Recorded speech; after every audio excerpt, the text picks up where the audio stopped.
তো বিএনপি নেতাকর্মীরা কি করছে? খারাপ কাজ করছে। কি করছে?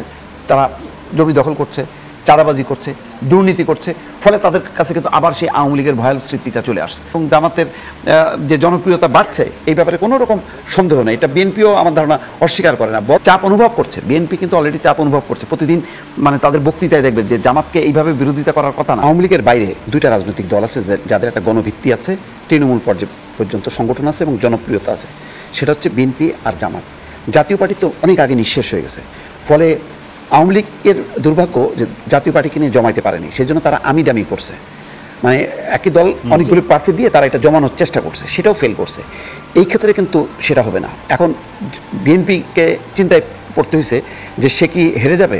বিএনপি সেই অবস্থান থেকে নিচে নামছে, কিন্তু আমি এটা বলবো না যে এইরকম কমছে যে সেটা জামাতের কাছে ধরাশায়ী হবে। আরও 5 মাস আছে। ফলে এই 5 মাসে এর মধ্যে হয়তো তারেক রহমান আসবে, বেগম খালেদা জিয়া, তারেক রহমান সারা দেশব্যাপী যদি ঘোরে তখন হয়তো পুরো পরিস্থিতি আবার পাল্টে যাবে, নাও যেতে পারে।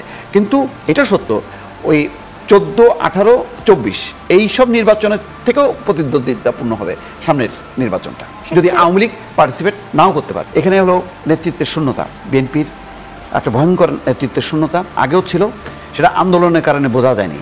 কিন্তু যখন কি মানে পট পরিবর্তন হয়েছে তখন তো বিএনপি ইনফ্যাক্ট গভর্নমেন্ট হয়ে গেছে, সরকার হয়ে গেছে।